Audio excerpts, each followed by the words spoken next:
Hello and welcome to the 69th Planet Destiny podcast, sponsored by Blue Microphones and Headphones. Today, this week on this episode, this episode number, we have a special guest. We have a returning guest, Fitzy. Hey, Fitzy. Hello, how's it going?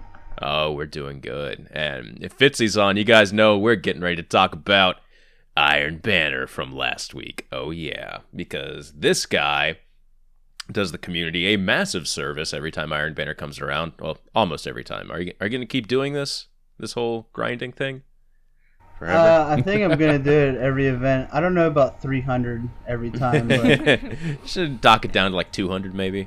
I'm thinking like maybe 200 will probably be pretty good now. The difference between screwing around in science is recording the data. This guy records the data of all the drops that he gets.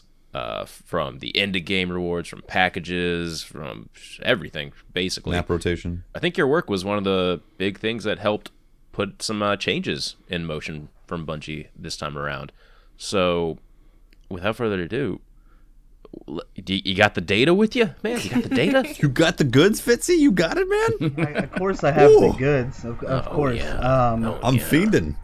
As far as like saying like if I had a impact on the change that Bungie did, I don't agree with that. I think everyone as a whole, as a community, like was just getting frustrated to drops. Yeah. From the last event. Mm-hmm. I had like I think it was like a 13% overall drop rate, like total. Mm-hmm. To this event, I had a 22% overall personal drop rate. Okay. It's nearly double. So it's nearly doubled, and it was within the range of 20 to 25, which is what I was wanting primarily, is what I was hoping for. And seeing that number 22, like in that range, it felt good because it was like almost every game, maybe not me personally, but for others, there was at least 2 to 3 Iron Banner drops every game. That felt like it for me too, playing it, and also it felt rewarding to play, because even if you had a laggy game, it was like, oh look, more drops that I could use for infusement.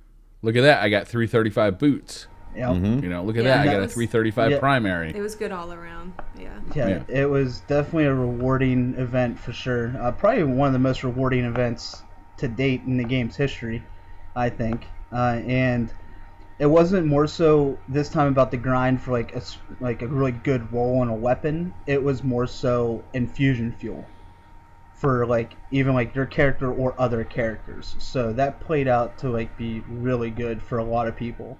Just the infusement alone, the ability, like it was like, yeah, let's play Iron Banner, even if it gets salty from the plays. You know, like we had one match where everybody got something except for one person. Poor Taco. He got a Motolite. Everybody else, it was 333 to 335 in drops. Nice. I heard a lot of people saying, too, this felt like the most fun they've ever had in the Iron Banner, like since the launch of the game, because I think that's because, you know, we were getting these drops. We were constantly improving our gear. We were constantly improving our loadout.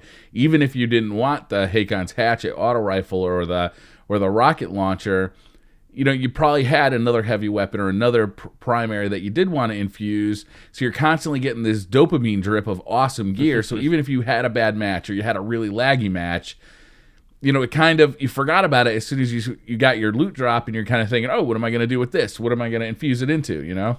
Yeah. I think it also helps with the Crucible rep increase, so you not only get the Iron Banner drops too, but you're like, I'm close to my next package, so you want to keep playing because you're getting the loot drops. Then you can go buy the Hakon's Hatchet if you wanted it. You get the loot drops to get your characters leveled up, plus you get the Crucible packages. So it's just so many reasons for people to play Iron Banner this time around. Yeah. It's Clash, and I hate Clash, and I wanted to play. So that says a lot. Yeah, I felt like I think I streamed for like 4 or 5 hours one day, and I think I repped up my Crucible like 4 times with the Crucible rep booster, like because somebody was always popping one of those, and it shares for your whole fire team, which is great. The rep boosters were a very nice welcome with this update, not just for Crucible but also for Vanguard. Like, especially if you're a PvP player, like I know there's a lot of PvP players out there that don't do the PvE content. They don't raid. and I think his name, I think it was like Lego, Lego. It's from Resolute. I forget his name. Lego Flash or whatever his name is. I forget. Sorry if I messed up your name.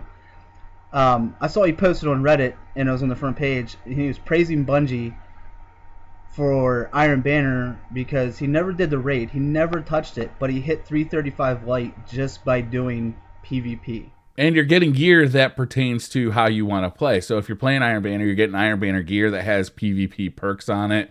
Same with Trials of Osiris. If you're playing the raid, if you're playing PoE, you're getting more PvE perks on that gear. So it's like you're building, if you play both, you're building 2 sets of gear, one for PvE, one for PvP. If you're playing just one, you're really only getting gear that is good for what you're doing, you know?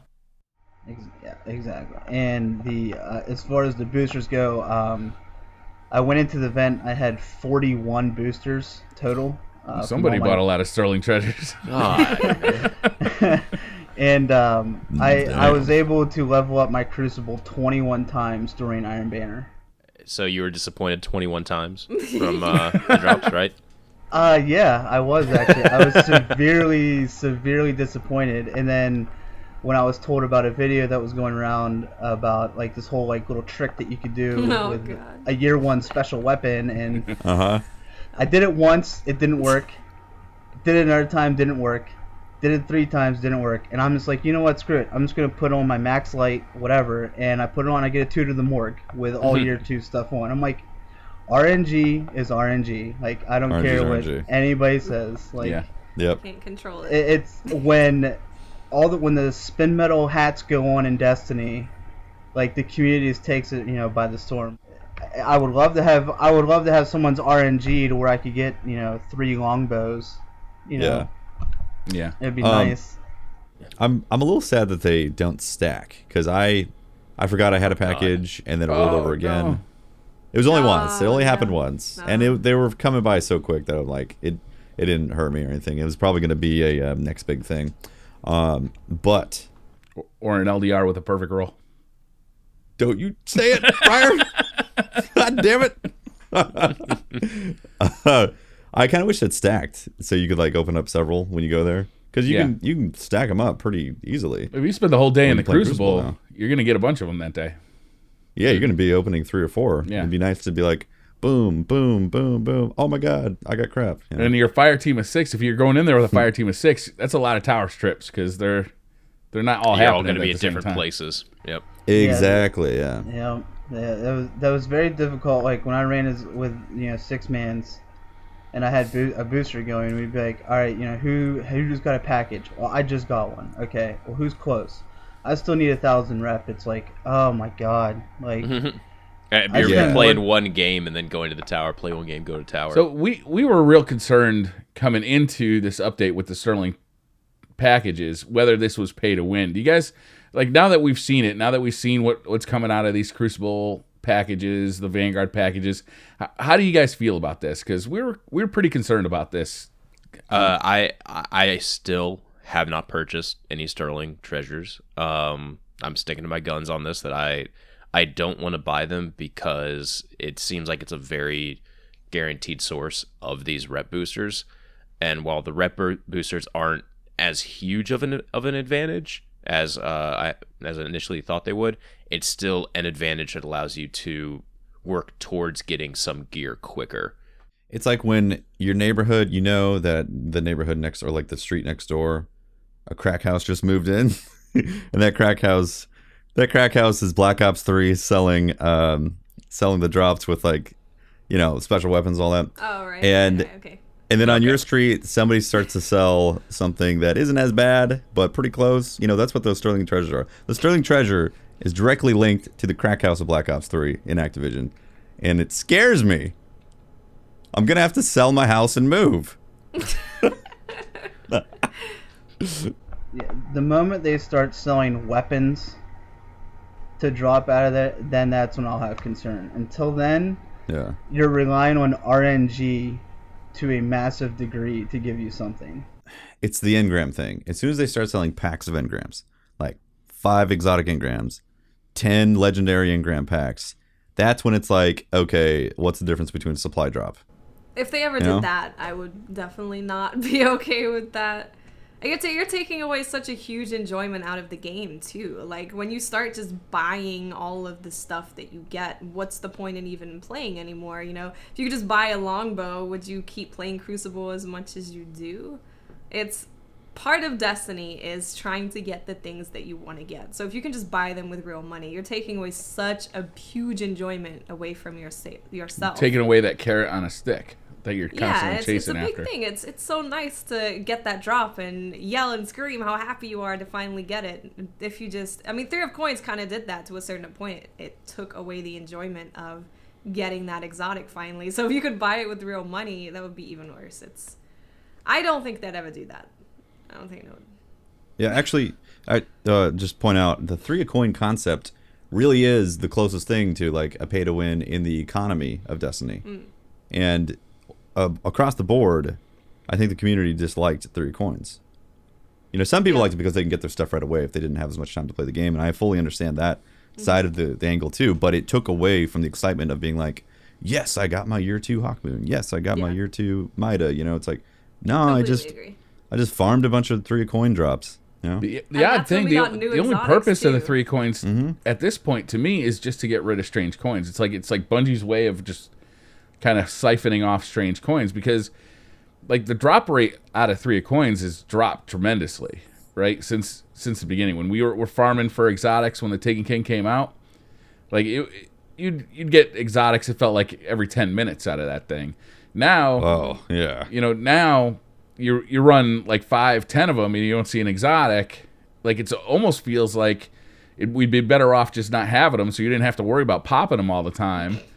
You know, but I think they're just keeping them around so that they can kind of just siphon some of these strange coins, because there's people like us that have like thousands of strange coins. And this is the only thing I spend them on because I've got every exotic. So literally, there's nothing Xur can sell that'll make me spend my money. Yeah, I think that's kind of why they're there, is to keep the economy in check, because it's a good way for you to they make sense in that regard.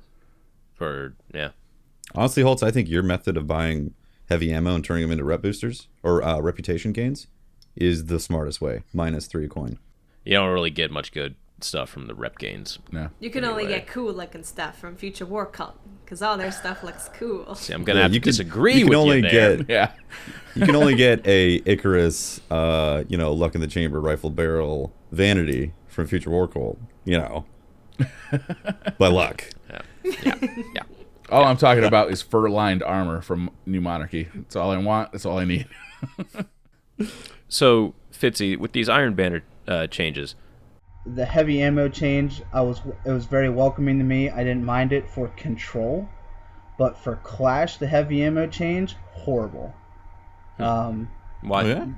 The heavy, like, I incurred so many games to where I actually lost games because of heavy, because the game score would be like 7-8K each team, and then it's like if you couldn't get secured heavy, you would actually lose. So that's just my opinion. So you want them to take heavy out altogether? I'm not saying take it out altogether. I just think for each playlist it needs tweaked in terms of that, or just eliminate, like I said, the extra bonus you get for kills with heavy, because I think it's like 100. It's like 125 points with a heavy, 10 extra if you get a headshot with a machine gun. Like that can swing a game so much. Like it's huge. I agree with that. Like I don't really understand why they have extra points for getting kills with heavy, because it's easier to get kills with heavy. So I don't really see why that's there. And it is such a huge thing. You start racking up those kills with heavy, and you just see your score go from being like neck and neck to being 2,000 points down. At one point, it's a good rubber band mechanic to, like, if you're okay, guys, heavy ammo's coming in. If we get this and secure a bunch of kills, we can close this gap. It's a decent rubber band mechanic for in that regard. But at the same time, if a team is doing really good, then it just further increases the gap. I don't know about reducing the overall points, though, for like headshots and stuff, because I don't know. I always like that part of being rewarded for decent gun skill, and then everyone gets points for an assist, if they touch the person at the very least. So it kind of increases the importance of team shots. If anything, I think one of the rubber band mechanics that could go away would be the increased points that you get for killing the person that's in first place in points. MVP kills? Yeah, MVP kills. I feel like that could probably be toned down some, because that's one of the things that in all playlists feels kind of unfair. It's like you're doing really well, and then your team can still lose because you're doing really well. Some people love Clash. They're like, I'm a solo player, so I love Clash, but I'm constantly seeing, like I'll say I don't like Clash because I prefer, having like a team-based objective. I like having like traffic flows, like predictable traffic flows throughout a map. That's just how I like to play. And I'll constantly hear the rebuttal, solo players, it's easier for solo players to do well in Clash. But it's not for me. Like, I don't know if I'm the only person in the world who plays solo and finds it harder to win in Clash. Yeah, like if my team's really doing bad on Rift, I can at least make some solo pushes. Exactly. At least defend the Rift runner. So maybe that will help. On Clash, I can't stop my teammates from just running into the middle and dying. I know. Yeah, I can't stop that, and that's what directly causes us to lose. I tried to have this conversation on Twitter, and I was like, in Clash, I cannot control my teammates from dying. And the objective is to kill people. Whereas in Control, I could maybe cap a flag and get some kills. Or in Rift, I could run the Spark myself, or I can help someone run the Spark. But I cannot control the objective in Clash, which is my teammates dying. I have actual control over other stuff. So I don't know. I find it really hard to win as a solo player in Clash. Whereas Rift, I actually found the easiest, which was strange, and then Control, then Clash. See, here's the thing. I played with a team most of the time, and honestly, I don't mind Clash, regardless if I'm winning or losing. With the skill-based matchmaking, pretty much every single game was within 1,000 points. Maybe there was like a handful of games where there was a 5,000 difference. I mean, we didn't mercy. Close too. Yeah, we didn't mercy anybody, and I mean, the games were so close that it was like, regardless of whoever got in the team, regardless of skill levels, every single time it was like within 1,000 or 2,000 points. You were winning probably 90% though, I bet. I hear you on that, but at the same time, with the way skill-based matchmaking is happening, which I don't like, but at the same time has made those games very, I don't want to say balanced, because I don't want to put any kind of skill-based matchmaking momentum in the pot. That's always what I thought the intention of the Iron Banner was, to be honest with you, is same. The highest competitive team-based event. It's like you have regular Crucible, but the Iron Banner is power matters, and you got to fight to win, and it pays dividends to win. That's how I always pictured Iron Banner, is that it was going to be competitive. So I was doing a little research on some Reddit stuff. I always thought it was actually 600 kilobit upload was required for playing 6v6. I believe it's actually a megabit. 1 megabit upload is required for 6v6 to not red bar, or to not yellow bar, sorry, to maintain a successful green bar. So if your connection, let's say it's 2 megabit up, and you have anything else going on in the house or somebody's uploading something, there's a high chance that you're going to get a yellow bar or red bar in the Crucible. Yeah. So that, also, I think, I don't know this for a fact, but I believe distributed host is the way that they set this up instead of one person hosting. Yeah, it changes host every so often during the game, which is why you'll suddenly see everyone red bar for like 10, 15 seconds, and then it'll kind of balance out again. It's because it's changing hosts. They realize, oh shit, the host is no, and it'll change to someone else. So a rotating host type of thing. Mm-hmm. So that alone makes it difficult to, because a lot of people can't afford a 5 megabit or up connection, or it's not even available in their area. Exactly, and it shouldn't be a requirement to have 1 megabit up to play a video game, right? I mean, I don't know any other video game that requires 1 megabit up. No, you've never needed. It's never been known that you have to have a crazy good internet connection to play online games. It's always been like, oh, you can play with a pretty simple connection. I believe it's just one person can be in the fire team that has a bad connection, and because of this like distributed hosting thing, it can bring all of it down. It can bring and that's how it's been since vanilla, honestly. Yeah. If there's one bad connection, it ruins the whole lobby. Yeah. Yeah, no, I noticed that when I was in a game because I was a red bar and it was lagging. I'm like, what is going on? I'm running internet tests. Everything's fine. Everything's perfect. I leave, go into a new lobby, green bar, everything's fine. Mm-hmm. I had that happen quite a few times when I was getting Soros footage this time. Yeah, to reiterate, the bars that you see are not like, it's not like the quality of your overall connection.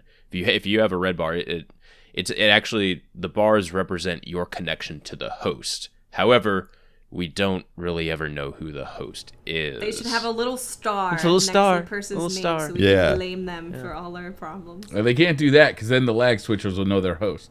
I think we should wrap this discussion down. We've been talking about this an awful lot over the last 6 weeks.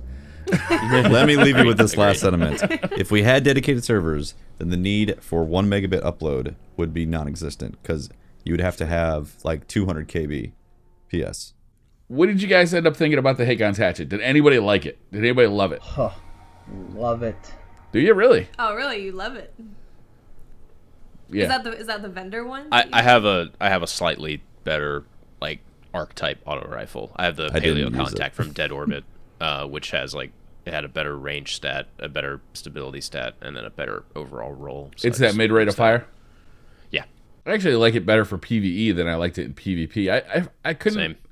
If I lined up for a gunfight, I feel like if it was equal footing, I feel like I had a good chance of losing that gunfight just based on its time to kill. It just felt a little like a hair slow. Doctrine, PDX, Hawksaw, those really top tier weapons, I felt like I was just gonna lose. Unless I caught a guy off guard. Has anybody been able to snag a claw from House of Judgment yet? Oh yeah. Not a real good one. An okay one, but not. Oh, I've been killed. I got melted by one when I was playing Iron Banner, and I was like, "Oh my god, this is." We got melted. We got melted by one on trials. There was a team where 2 people had one, and it was very difficult to win a gunfight against them. Nice. It's got more ammo and more range than a Doctrine. Mm-hmm. Yeah, it's just a better Doctrine. It really is. People were calling it a mini Doctrine. No. it's a maxi Doctrine. It's the dad of the it's the Papa Doctrine, exactly. That's right, Tef. Yeah.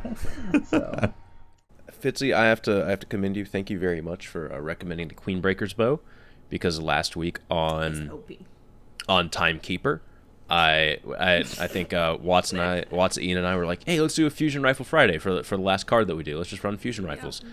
And oh my god, I had I had some fun times. That's when your God mode was engaged. But God mode was engaged for about 7 games straight, and it was just. I don't know if it's just the aim assist is really easy. It's it was close enough to his head. No, it wasn't. That was off his. No. The game's no. You were there. Oh, I saw it. Yeah. The game's cross-eyed. That gun was my favorite gun during House of Wolves when they brought it out.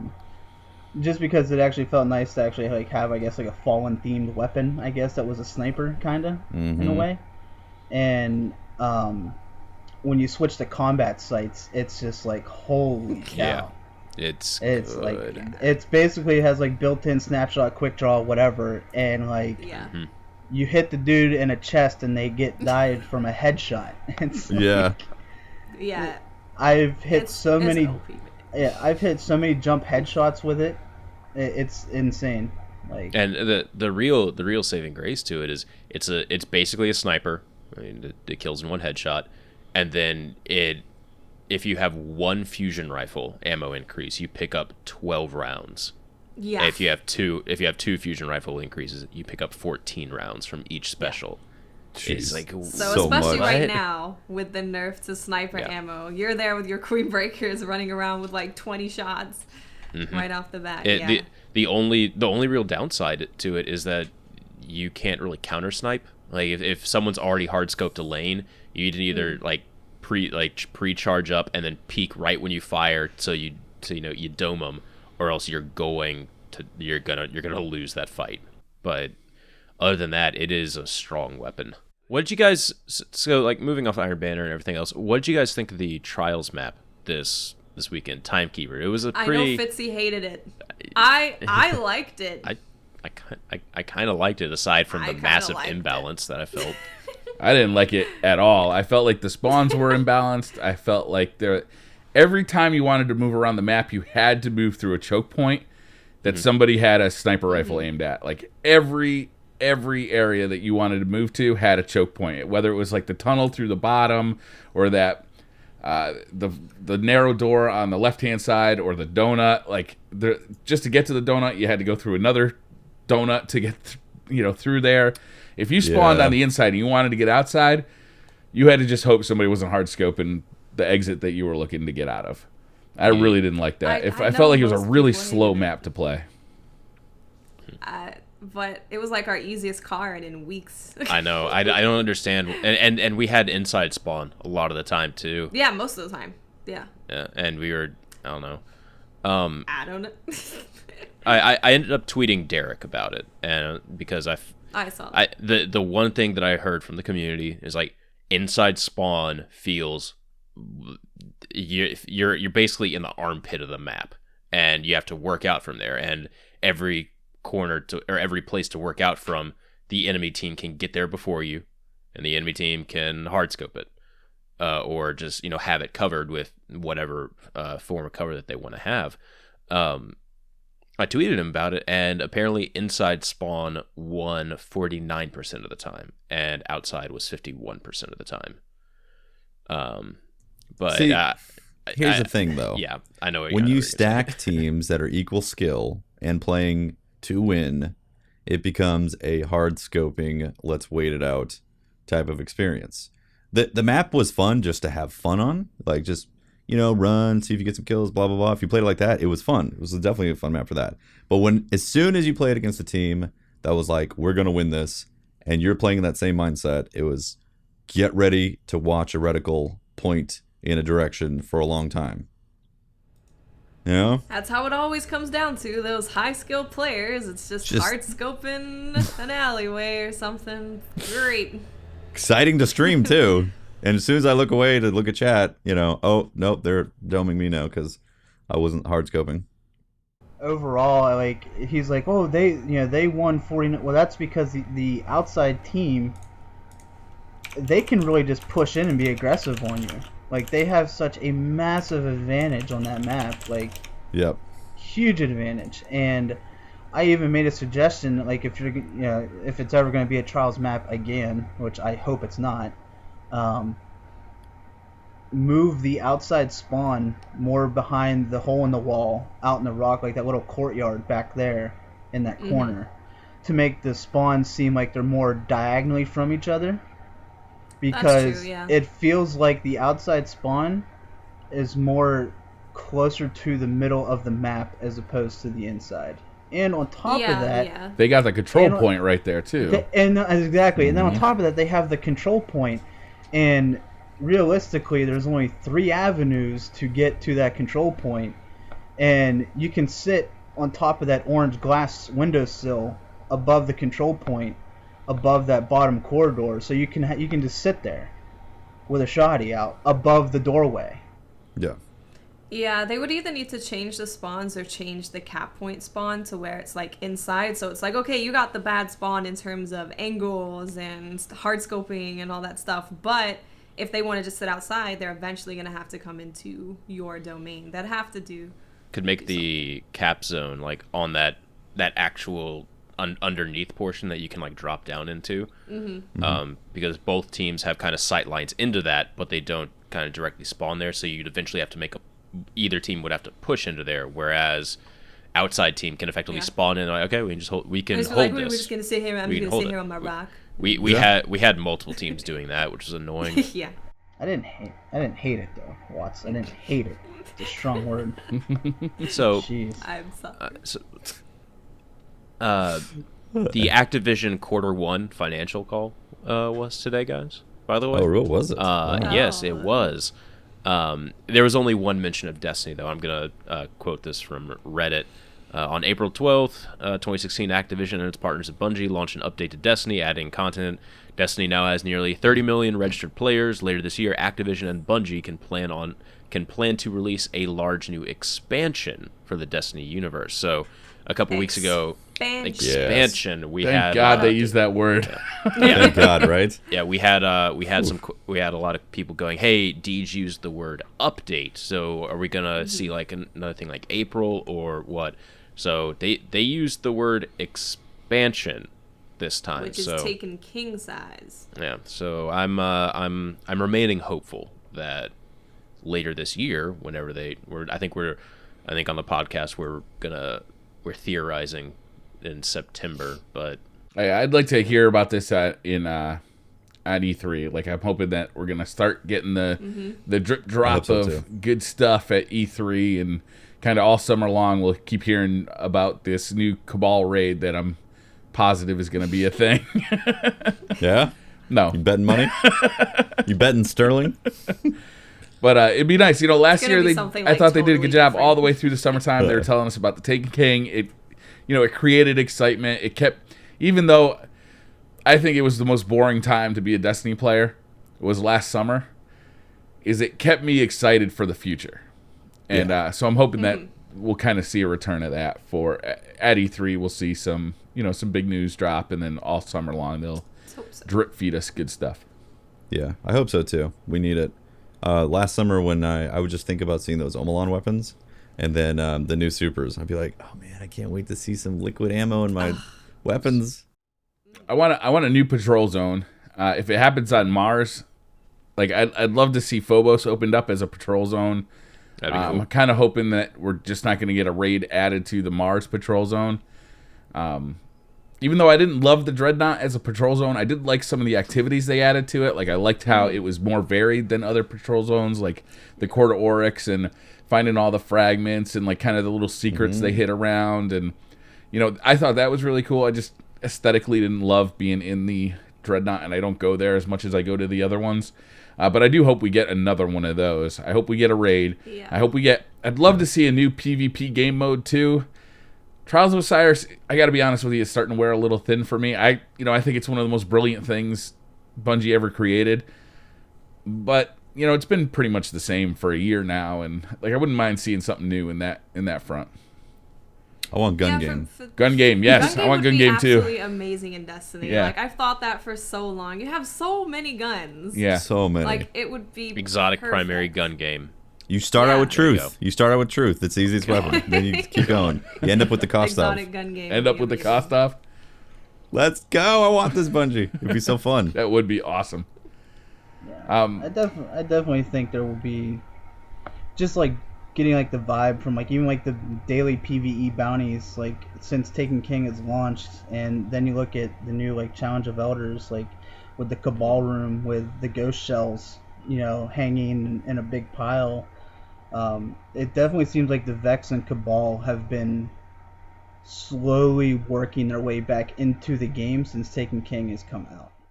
I would really like to learn more about like the Iron Banner lore and that story and who all these people are that we use their weapons. Like, I'm using this person's weapon. It has his name on it. I would love to know about who that person was and what they did and kind of find out where that whole thing came from. And I think there's a lot of really interesting things that they could do, even with just bringing that as an event, maybe. Like, they could even do factions. They could do faction events. That would be super cool. Like, Faction Wars would be amazing. There is That'd some be Iron so Banner amazing. lore if you read the artifacts and stuff like that. There is some in there, and I've watched like videos. I would love to know the lore more. guys who do the videos, they have like speculated a lot on that, and it's pretty interesting stuff. But you're right; it'd be nice if I would that love stuff for it was. to be in game and Yeah, like exactly. experience these people's stories, or Yeah. maybe even like see them play as them would be really cool too. But yeah, That'd be I would awesome. I would love stuff like that. It'd be great. It'd also be great to go to the European Dead Zone. Maybe if they had like a patrol there. I know they're probably not going to do 2 patrols, but it'd be awesome if we could patrol in European Dead Zone and have some quests and maps and all that. Chicago. And then also have like a... That'd be awesome. I'd love it. I don't think they're going to do multiple zones, though. No. Europa. Some people are speculating that Yeah. if we do a Cabal expansion, it could be Europa. which is that snowy. Like you've seen a lot of that snowy art. Yeah, the snowy art. Oh, right. Jupiter.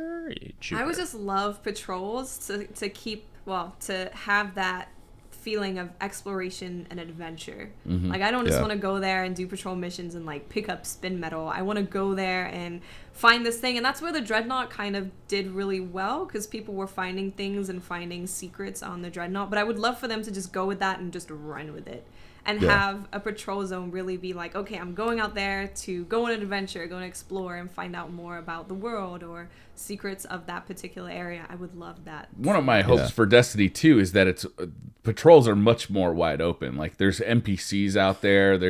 It's really a living, breathing world, and it's much, much larger than what we see in the Cosmodrome or Venus or the Dreadnought. That'd be great. If anything that the Division did, it's opened up what could possibly be done in a public patrol zone for like crafting materials. You know, obviously the crafting system is flawed, but still has a lot of pluses to it. And if we could go and patrol and get rewards that are going to lead to getting stuff, upgrades and all that in Destiny, then it'd be great, aside from just the regular planetary materials, because those just seem like, sure, I got to stuff some spin metal into my weapon. Great. I'll just go buy it from the quartermaster. But if you could actually get some encounters that are going to give unique materials more often, that'd be awesome. And also, don't limit the exotic drops to 3 coin. Make the exotic drops happen very rarely from any enemy. That's really exciting. When you see an exotic drop off of a thrall, it'd be like, oh my god, I just got an exotic from a thrall. Can you imagine the first time that would happen ever, too? The internet would explode. It would, yeah. The strike-specific legendaries that we're getting now, like I'd love to see just like random bosses that could appear in patrol that could drop stuff like that. Yeah, like, expand on that. Oh man, that would be fun. All that stuff is awesome. Like having an item that you got from a boss just makes you feel even better about killing them. You're like, okay, I got it, I took it, and you feel more special. So I would love for them to do more stuff like that. Like I think they're going in a really good direction with a lot of what they're doing. I just want them to go even further. Just push it further. Yeah, exactly. Those little like mini like Taken bounty patrols. The like to turn off the blights like in the Cosmodrome, where you go and fight like a mini boss. Like that's freaking fun. Like I mean, it's a little bit easy, but it's fun. And like to maybe have like a weapon drop from that, or like a random exotic, I guess, instead of a weapon, I guess. If they did a system where they linked specific, maybe exotics or maybe it's weapons like Grasp of Malak type of thing. If they linked those to those mini bosses on patrol, then it would be amazing to go on patrol and be like, okay, which mini boss am I going to get? Is it going to drop this weapon for me? A lot like Borderlands 2 for those special named enemies. Yeah. That would be so fun. It was really cool with the April update because you went to Court of Oryx and it was packed. There were so many people there trying to get artifacts, and it was really nice. It was so nice to see people there again, and people are dancing, and you have those really cool interactions in Destiny where you're not talking to each other, but you're just interacting through all these different emotes and stuff. And it is. I agree with you, Fitzy. It's so nice to interact with other people just randomly in the wild, and we can hope for more of that in the future. I really hope so. Yeah, this game, like I talked to several people, and this game, as of right now, has a good foundation to be something fantastic for years to come.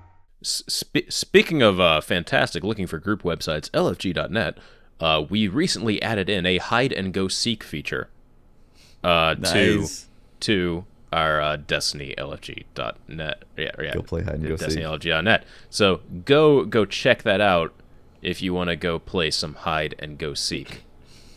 I also thought hide and go seek was called hide and ghost seek for the majority of my life until I was about 16.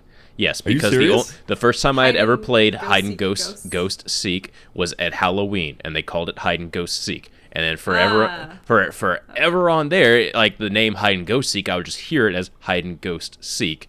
So like, and then I would, and like it was in summertime or something. At 16, we're like, yeah, man, it's whatever. We're drunk. Oh shit, we're 16 and drunk. Whatever. It's like, let's play some hide and go seek, man. Alabama. Yeah. Let's play some hide and go seek. Why is it gotta be Ouch. that one, Bama. I take great insult to that, Tefty. I take great insult to that. That's the biggest kick in the nuts as I've ever seen it ever. Like, holy Not as cow. bad. It could be worse though. Could be Mississippi. Or West Virginia. Thank God for Mississippi.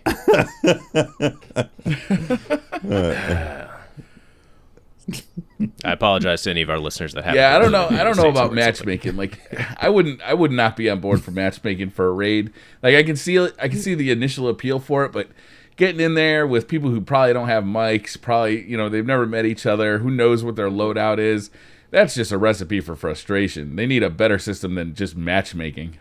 LFGs can work. LFGs do work in Destiny. I find that if you're honest about yourself, like if you don't go in there saying, I've done this 100 times, and then you're fucking up like the first encounter, then nobody's going to like you. They're going to want to kick you out because you're wasting their time, right? But if you go in there and say, hey, I've never done this raid before, I'm looking, for, a little help, then you're going to get the kind of people who do want to help you out, and you're going to find you have a much better experience. That's going to work on LFGs. It's going to work on the 100.io. Be honest. Don't lie. I take people on stream through the raid, and I'll ask at the beginning, is this anybody's first time? And, I'll get silence. Then we'll get to the first encounter, and, there's 3 people who have no idea how this encounter works. I'm like, why didn't you just tell me that? I would have explained it before we started, Yeah, people get really nervous to be like, I've never done this before, because they'll just get kicked, or people are generally kind of not nice to them. Should we move on to Twitter questions? Sure. Right. You want to tell us about something you like first? Yeah. I need to tell you guys about Blue microphones, because you've noticed these wild mics and headphones that we are using. They're some of the iconic gear that Blue creates. Blue's award-winning products are the driving force behind professional musicians, internet creators, and countless elite gaming teams and Twitch streamers. Their Yeti USB mic is the internet's most popular microphone, and their MoFi and Lola headphones deliver insane sound and a very, very personalized fit. Blue offers everything you need to completely immerse yourself in the ultimate gameplay experience, and you can learn more about them at learn more about them at bluemic.com. I almost got it this week without messing up. Almost got it. I can tell you another nice feature about the Blue microphones. You can plug them right into your PlayStation 4, and everybody you chat with will love you forever. Instead of having that earbud hanging out of your mouth and scratching against your shirt, have a nice Blue microphone.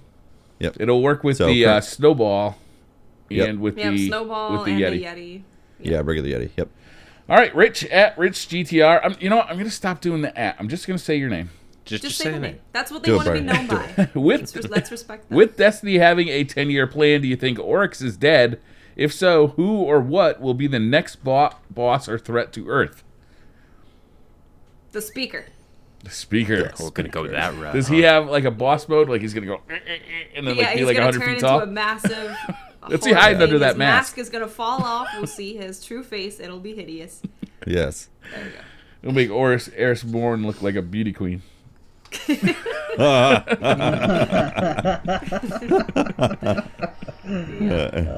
god. I don't want those raisins, God no. Handsome Dragon. You have to pick Frank Sinatra or Lil Wayne to listen to for life. Go. Frank Sinatra. Frank Sinatra. Sinatra. That was easy. Sure. Fitzy's like, Lil Wayne, baby, Lil Wayne.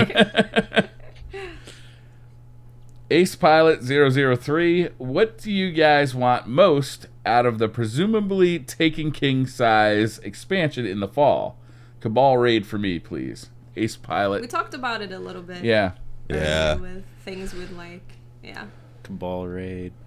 Rabbit Hole fan. Since PS4 got Zen Meteor, can Xbox get Jade Rabbit? How long the wait? I think it's going to be a year from the Taken King. So. Yep. So fall. Yep. But to clarify, we think that we're going to get Zen Meteor on Xbox this September. Yeah. Why is that? Yeah. Because that's what happened last year. Oh. That's the exotics that were in House of Wolves all the exclusives from year one. All the exclusives from that were then put into Taken King. Gyra IPV, what does Bungie has to do to try to bring back player that quitted Destiny? Great job, Briar. Great job. Killing it with the reading. I mean, I could today. I could tell that it wasn't nearly written like that. What does Bungie have to do to bring back players to Destiny? I think players have quitted. Why that person quit and what that person enjoyed. What was the reason? I agree with that's why they send out that survey. To players that haven't logged in. I think it's like 3 months. Saying, hey, why did you stop playing? That's the hallmark of Activision for the most part. They did it with World of Warcraft. If you stop playing WoW, or when you cancel your WoW sub, why did you do it? Okay, and then later on they say, hey, can we contact you if we make changes to these things that you mentioned? Yeah, so it's pretty simple. I think it's like more content, and fix problems. So, Andrew Gillenwater, what gun were you killed by the most during Iron Banner? Doctrine. Yeah. Pretty sure I saw the Doctrine most of the time when I kill my it's death either screen. Doctrine or Longbow. Because everyone... Yeah. I got killed by a lot of longbows. I feel like it was a sniper rifle for me. I just constantly am seeing sniper rifles. G-Bows, what is your favorite Destiny meme?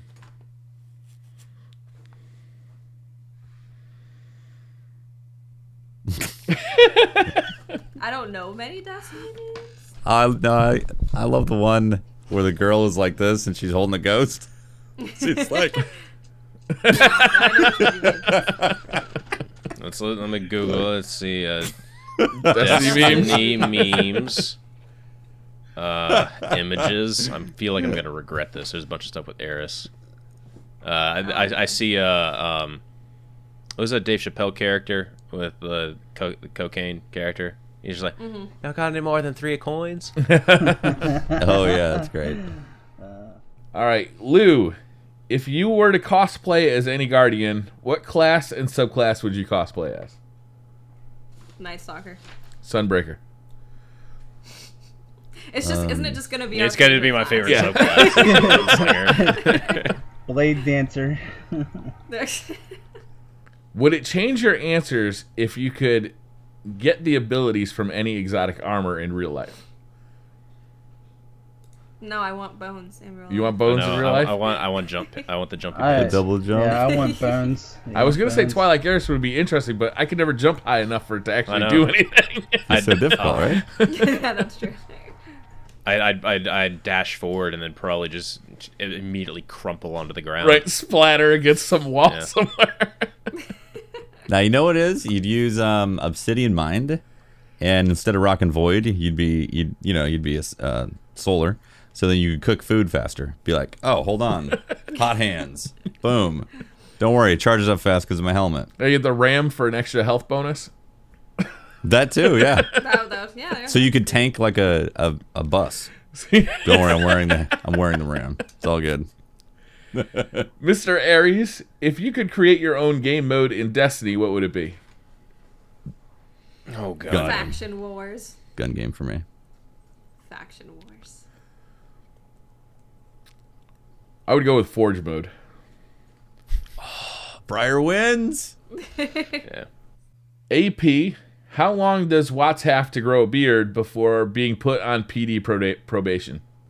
I mean, it has been 2 weeks. I'm not seeing any whiskers over there. It's true. Not even a little peach fuzz. Just fine print. Watch, was in the watch, fine just, print, right? Watch, just grab hair. No, just Yeah. there you go.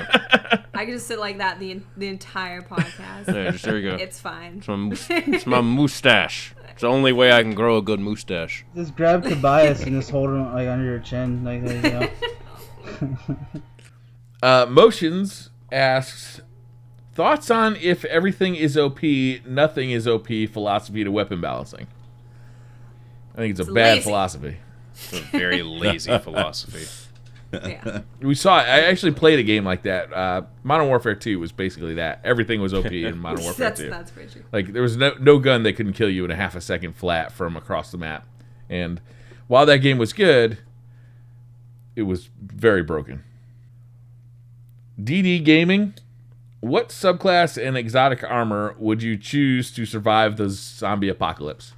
We answered this one before. Exotic. I think we did weapon before, not armor. Wait, what was the question again? Subclass and exotic armor. Subclass and exotic armor? I got Honestly, it. Night Stalker. Wait, well, Sunsinger would also be. No. Here it is. You got to be a blade dancer. And you got to wear "Don't Touch Me" gauntlets.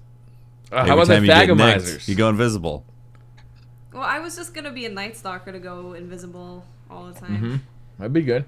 And then the super would be pretty good for zombies. I would be a self-res warlock with purifier robes.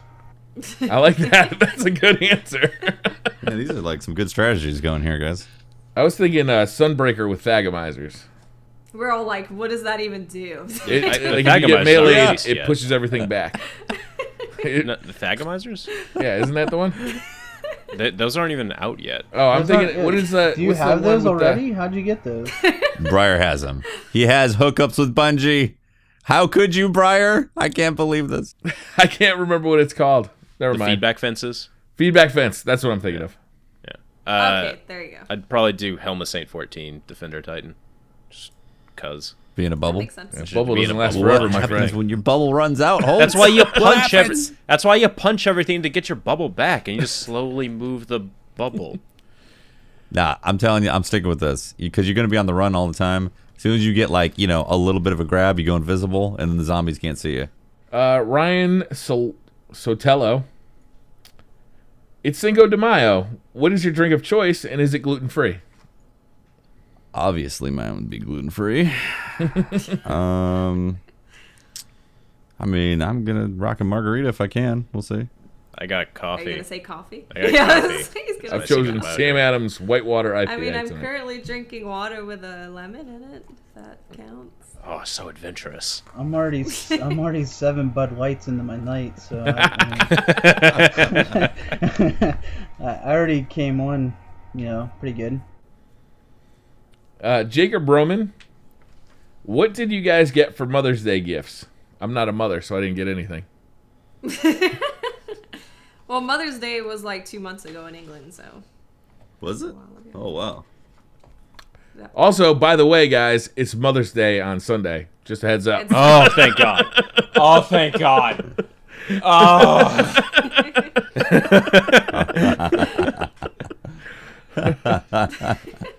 Oh, boy. Such an ass if I forgot Mother's Day. Oh. I'm probably just gonna cook my mom some like pancakes for brunch or something. Here's Mom. That'd be nice. Not waffles? No waffles. No, she prefers pancakes. Wow. I was like, I'll give her a mimosa and some pancakes, and we're good. I'm all out of gift ideas by Mother's Day. I have my wedding anniversary, my wife's birthday, and then Mother's Day, like all within like 18 days of each other. At that point, just do the laundry for like. Yeah. There you go. Wow. Briar, laundry. We're almost in the same category, man. Really? Yeah, we got married April 18th, so that's pretty close. And Meme's birthday is May 11th, so it all stacks in there. Yeah. It's very tenuous. Just, wait. God forbid I forget something. No, don't forget nothing. I realize I'm the only person on this podcast that isn't married. Oh yeah. Wait, so is Meme's birthday really May 11th? Yeah, May 11th. No, that's awesome. Yo, I'm coming out. We're gonna celebrate. All right, are you also May 11th? Yeah. Are you? Oh Yeah. man, Fitzy. Hey, Hollywood birthday. Let's go. No, please don't. Please, no. It's gonna be lit. I don't know about the Hollywood part, but yeah, it'll be that's lit. Awesome. So you know how it feels having a birthday right around Mother's Day. Yeah, whenever it falls on Mother's Day, like that, like growing up, like that was like I hated it. Yeah, it's shame. I mean, like, yeah, I mean, don't get me wrong. I love my mom and everything, but it's like, it's my birthday. Listen, I know you gave birth to me around the same day, but it's my birthday. But as I got older, it just became of like, it's just another day, just drink, basically. Yeah. The Melbu. Do you see any more changes to high rate of fire autos as Doctrine of Passing still challenges Scout? Range fall off. Needs to have further range fall off. Would be the biggest one. Or more punishing range fall off than it currently has. What did they even change about Doctrine? Takes one more bullet to kill than it used to. One more. And with something drop firing of water. that fast, it's not that big of it. It was as if you were watering your garden. Let's say you have a garden and you're watering with a hose. Okay, and one day, God or the universe patched water and said it's going to take one more droplet of water for you to water your garden. That's what happened to Doctrine of Passing. It's actually a pretty perfect analogy. I mean, it works. Thanks, God. It does. Because I really how need to often spend God that one patches the extra universe. drop. That's a good question. I'd like to see those patch notes. Yeah, I'd like to see those patch notes as well.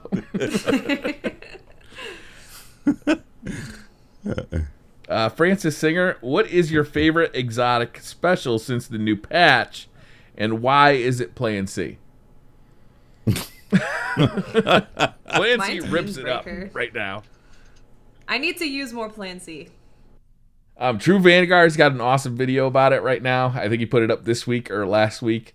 But basically, if you follow his advice and you go with range perks instead of stability perks, and you aim at your opponent's knees, it's a guaranteed kill from a couple of miles away.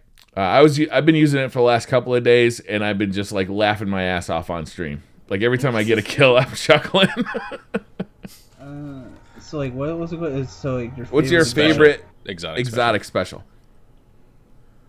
Yeah, and there's some good ones. Patience and Time is back. Lord of Wolves is back. Lord of Wolves is ridiculous as well. For right now, like for me, it's Queen Breakers without a doubt. Now that it's max light level, honestly. Yeah. I'd say Queen Breakers. I will say Invective's pretty fun to use too. I've been using it a lot lately. Yeah. And PvE. I've been using it. Not PvP. I'm not. Sure. Like, whoa. That's PvE. what he says. No, I mean, like, it's a fun shoddy. I mean, but as far as like weapon, I've been using most Queen Breakers for sure.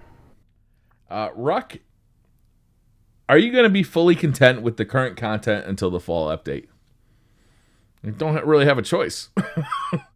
I've specifically avoided trying to hit max light level as fast as possible because I know that if I just casually collect rewards, I'll hit max 335 on all 6 characters by like mid-July, and it'll be nice, you know. And then maybe I'll get like a god bow or a god LDR at some point. Yeah, that'll be fun. We kind of already talked about Overwatch, but Gavin Risbridger is bringing it up again. What's your views on Overwatch, and what do you think it brings that Destiny PvP doesn't? Dedicated servers. 60 frames per second? Yeah. 60 frames per 60 second. dedicated servers. It's a lot of fun. It's very different to Destiny. It's very different. Is what it brings. It's It's, so very fun. different to Destiny. It's the game is so much fun. The game, yeah. I would recommend. It's just a fun game. Anybody just download the beta and play it. Just try it out. Like, yeah, I would definitely check out the beta free at least until the 9th. Overwatch is just PvP. Like, it's just PvP. Yeah. That's all that it is. And all you're gonna be grinding for is that skin you want so bad. Grind some skins, grind some sprays, grind for jacket. emblems. Yeah, you can. It's a really robust PvP environment that has a lot of balancing. It's a little overwhelming because there's a lot of things you have to learn in order of the balancing. So, you know, you go up against somebody who's bashing, you're like, what the hell? Why are they killing so easily? But apparently, if you play Genji, you can just own them so easily. You can, yeah. Deflect all the bullets. Or you can snipe him pretty easily as well. Yeah. Or you can be far and you can shoot rockets at him. There's a lot of counters. Just people need to learn what those counters are. Exactly. And it's really rewarding. It's fun. It's very different from Destiny PvP. The tone is way less serious, so you don't, you know. You don't get frustrated even if you lose. You're just like, oh, this is so much fun. Exactly. It's a nice break. And again, 60 FPS and dedicated servers makes a big difference. And it's filled with a lot of people who haven't been playing the same game for a year and a half, getting awesome at it. What I'm saying is noobs. Super Wally asks, when is the next podcast showdown? I guess I need to schedule one of those. I think so. I think that's my time. new job. We'll let you know. Yeah. That's my job now that Pope isn't here. Yeah, I'll get to scheduling one. I got some feedback because I had a contact who was very interested. Okay, cool. Paul Pisagno at... Never mind. Yeah, I just had all 4 wisdom teeth pulled out because of infection en route. Do you guys still have yours? I still have all my wisdom teeth. Yep. I do too, but well, now actually, I'm fucking terrified. So no, they're not here. They're not here yet. They're in there somewhere. Wait, what happened? He had all 4 of them were pulled? all 4 of them pulled because he had an infection in the root. Nice. Yikes! I think I have all of mine. Paul, sure. I know you're in Nashville. Let's see. Who has a good milkshake in Nashville? Oh. Milkshake. Get that man some Vicodin. Well, you can crush it up and put it in there. Mix it in your milkshake? Yeah. Patrick, would you say your milkshake? Paul, I need you to go to the Elliston Place Soda Shop and get a milkshake there. If you're feeling you need a good milkshake, Elliston Place Soda Shop. That's where you need to go. White Shepherd. Should Destiny incorporate gear sets like Diablo or The Division? Yes, I would love that. Is there a need for them? No. Probably not. I don't. Yeah, I don't see an actual need for them. And if anything, gear sets end up like pigeonholing what gear you can use because bonuses. That's true. End up being like basically you can play with your current armor, or you can play with your current armor that has these extra perks on it. I'm gonna play with the extra perks. And then we wind up having go back to, then we go to like, oh, everyone looks the same. Well, if they put in transmog, then it might work, but at the same time, it's and then imagine on LFGs, you must have full set of armor with perks on it so you can do the thing to the thing better. Must look like Iron Man. Yeah. I'd love to infuse some of my year 1 armor. Mm-hmm. So I don't look like everybody else. I mean, I'd like that to be an option. Yeah, that we're able to infuse old stuff. That'd be cool. I mean, I don't see how it would be like game breaking or anything. I don't see any. Honestly, I think set design would actually be really cool. I really do. I don't think it needs to be in PvP. I think that stuff needs to stay out of PvP.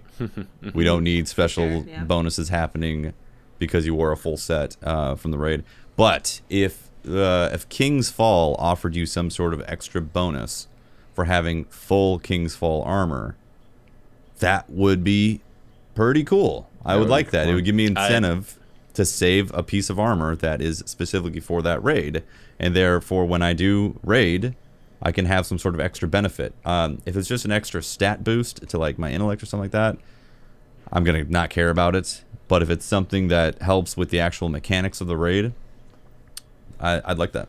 Isn't that possible of splitting the community more in terms of like the hardcore raiders have all the set and then the people who don't, they don't have the set and then they can't find a group and... But here's the thing though. That's going to happen anyways. Like that already happens with light level. And so you have to post yourself as saying, I need help. I don't have the stuff, and the Sherpas will help those people. And if people want to run a raid that is just hardcores, then that's probably not going to be a fun raid, but they're going to get people who are going to be like, well, I'm just a hardcore, don't talk to me while I raid. I'm too busy vaping. Good point. Yeah. I'm too busy hitting the vape, man. You can't be bothering me. I even like the idea of just having like, if you get the Taken shader, like if you get all the Taken pieces or the Desolate pieces, you get that dance. Like I like even stuff like that. If you completed the raid and you got all the raid armor, you get a special like that would be cool. Even that kind of stuff I like, I like that stuff. I don't like the cosmetic type things that you would get from maybe completing a whole set. Sure, I like that. If anything, that increases like playability, because you would want to get all the sets so you can get all the different cosmetic things. You get the full SRL armor, and the lights go up and down. The lights go off, or like stuff like that. That's cool. If we get into having actual perks and stuff, then that gear becomes way more valuable than anything else. And I would like a perk that if everybody in the raid team is wearing it, then Oryx can die off of one bomb. Excellent. Let's have it. That sounds balanced. That's right, good. right? That's good. It's pretty good. Or you wear all the armor, and you can open up a secret door in the raid. You can open up the basketball court. Yeah, the basketball court actually does something. Yeah, it unlocks the chest. I'm really glad. It gives you. Yeah, it gives you year six. There's a room behind that, and I'm just sitting there going. It gives you year 69 Galahorn. I said it. Sir, please, do you think lightning grenade cone needs a slight nerf? I have no idea. I don't yeah, this time I would like it's to a little have wide. a better indication of where that cone exactly is. Mm-hmm. Because sometimes you'll see like a flash of light and it'll be behind you. You're like, okay, I'm cool. And then you're like, nope, not good. Not good. Not good. Yeah. So I would definitely like some kind of better thing on screen showing where exactly it is so I can avoid it a little bit better. It doesn't necessarily need a nerf. We need to be able to. More like the trip mine where it actually gives you a visual indicator where it's the trip mine gives you like a very visual visual indication cone of how big the cone is. and the void, whatever, the one that spouts void damage everywhere. Mm-hmm. That one too. Cryos Knight, what could be done to make low impact snipers good in PvE? I think some weapons just are inherently not going to be good in some areas. Make them high impact. Yeah, you could use a high impact sniper. That would definitely work. Correct. But the only thing that I could see being good would be like upping the stability some. But then again, that would be a buff in PvP. Make landing double body shots. The only way I could see them do it is if they increase the fire rate so that the DPS was the same, and then they gave you enough ammo so that you could basically do the same amount of damage. But then they couldn't bring that into PvP because, I mean, you'd have guys running around with 50 shots in their sniper rifles. So Queenbreaker's bow, anyone? Yeah, I don't think it's really. I think some guns are good for PV. Some guns are good for some things, and some guns just aren't. Should we probably start wrapping it up here? Okay, if you want. Yeah. He wants to go play World of Warcraft. No, I'm not playing WoW tonight. I'm playing Overwatch. Tonight. Sure. Excuse me, I'm not playing WoW. I'm not playing WoW. I'm playing okay? the other Blizzard game. Yeah, I'm not playing that Blizzard game. Yeah. Well, that was the 69th episode of the Planet Destiny podcast. I want to thank everyone tuning in. Thank you for Fitzy for joining us this time and giving us some data at the very start. If you want to find me, you know where I'm at @Holtzman_PD on Twitter, and then I'm also on Twitch and stuff. You'll find me. I'm Briar Rabbit. You can find me on Twitter @TheBriarRabbit. You can find me streaming on Twitch. Just look for Briar Rabbit, or on the Planet Destiny Twitch channel. I have a YouTube. You can also follow me there on the Briar Rabbit channel. I think that'll do it for this week. I'm Tefty Teft. You can talk to me @Teft on Twitter. And then everything else is Tefty Teft, from YouTube, where I'm doing stream highlights, to Twitch, twitch.tv/Tefty Teft. And I even have an Instagram. It's weird. People follow me on Instagram. Pretty weird. No? And yeah, that's it. I stream on Planet Destiny as well. Yeah. You can find me on Twitter, YouTube, and Twitch, all at Miss5000Watts. And like Tufty said, Instagram too, but it's weird. People can find me on Twitter @HeyFitzy. I pretty much tweet like almost every day about the game, or at least every other day about the game. I stream from time to time on twitch.tv/HeyFitzy. But as far as that, if there's any more Iron Banner complaints, feel free to direct them to me. And even though you don't work for Bungie, even though I do not, people think you do because of your emblem. There was clearly a lot of rumors going around that I was going to be working for Bungie, or I worked for them, or I was going to be the new member of the podcast team. No, not happening. But no, it was a lot of fun, guys. I appreciate having me on. I will do it next event as well, because like we said before, they buffed it twice for Clash. And the moment it was in Clash, and see if it's maybe playlist specific, or let's just see if now Iron Banner as a whole is now fixed. So, I mean, kudos to Bungie. It was an awesome event. Everybody leveled up. Everybody got good loot. I mean, it was a fantastic event. Kudos to them. So, we will see you next week.